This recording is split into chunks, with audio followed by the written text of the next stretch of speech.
morning, my friends. Welcome to 1780 in my house.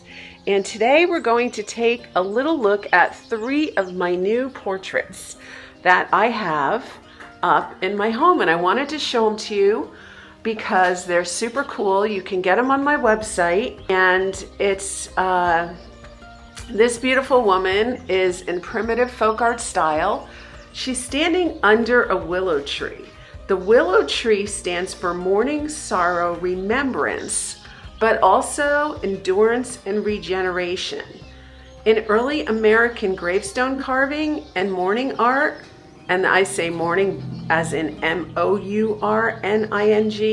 the weeping willow became the most common symbol of grief, especially after 1800. So it replaced the earlier death symbols like skulls and hourglasses with something more poetic. So the willow tree was grief and grace, which is very, very interesting because we see the willow tree in so much of early American folk art. It's known for that because it bends, that willow tree bends, but it doesn't break. So it represents that resilience through the loss, especially for women and widows. I find this really meaningful because probably most, if not all of us, have lost some people that mean a whole lot to us.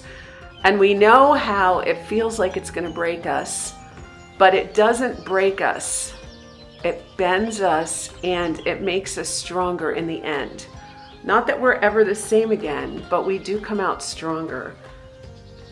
So I really, really like this picture, but there's more in this picture. I tried to make these with symbolism that would really matter. I started with the garden because it's beautiful. There's beautiful flowers and garden outside. It's like new life and hope. But the basket means provision, care, womanhood, domestic abundance, giving, and quiet labor.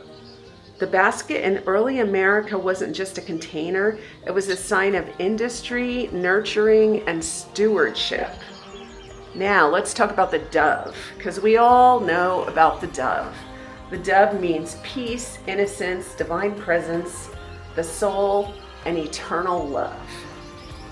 So this is kind of a memorial to my sister right here in the dining room, even though it's folk art. Now I'm going to turn my eyes to something else here because some people did ask. These curtains, yes, they're my design. They are petals. They are colonial petals. They're actually Moses Eaton colonial petals, and they are black and they are stenciled on this mustard yellow color. Really, really pretty.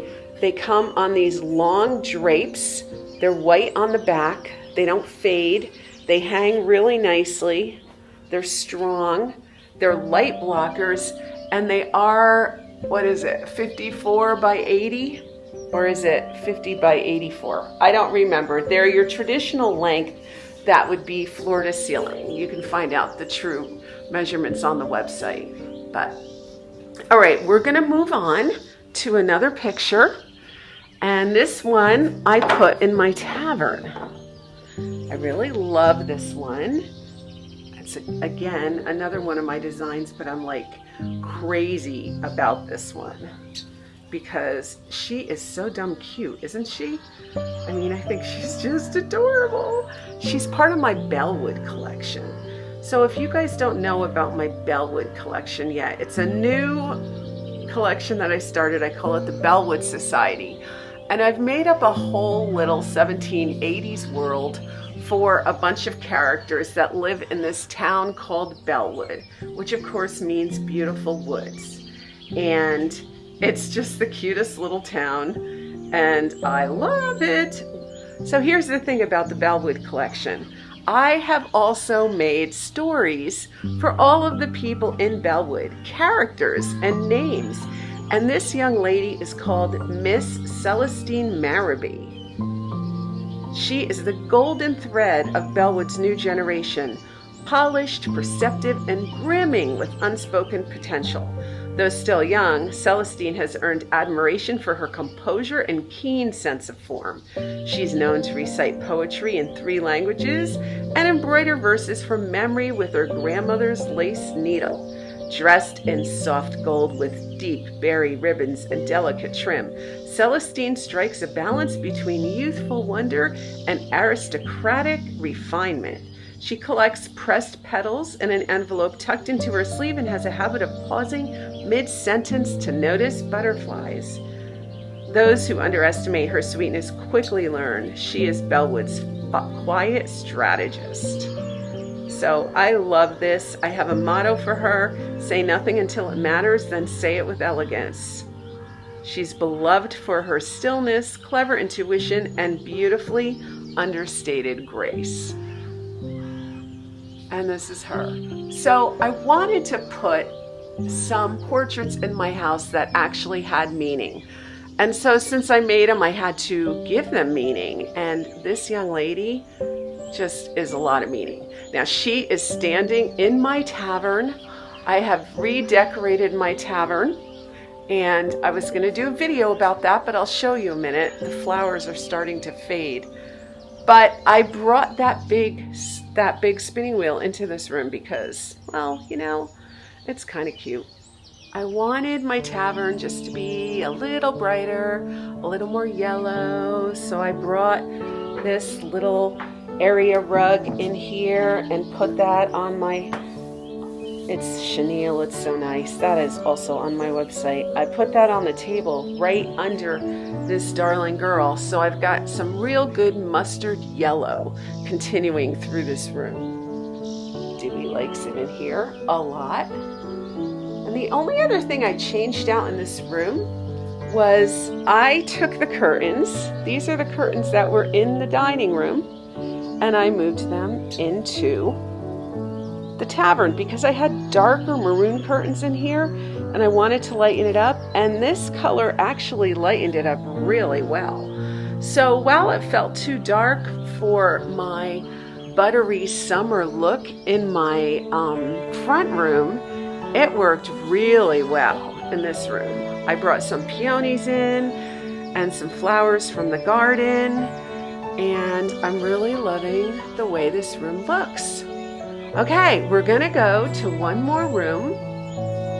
So in this room, I've also really capitalized on that mustard yellow print. I've got that mustard yellow print everywhere. So I've got it on a throw blanket. I've got it on a pillow cover. This pillow cover is actually a faux suede pillow cover. And so I've got that there. And then of course I have that on the windows. But this is why I'm really in here. I wanted to show you this beauty. We're gonna get up close. She's another one in the Quiet People collection, just like the first one I showed you. She is again primitive folk art style, and this lovely woman is again standing in a garden holding a daisy. A sunflower is behind her, and she again is holding a dove, the sign of peace. I love her because I love the flowers in this. I love her outfit. I love the folk art, early American folk art face, and the colors of this print. So this hangs right between my windows. Thanks for watching it. I'm a little bit of a mess this morning. I just jumped out of bed, but I wanted to show this to you.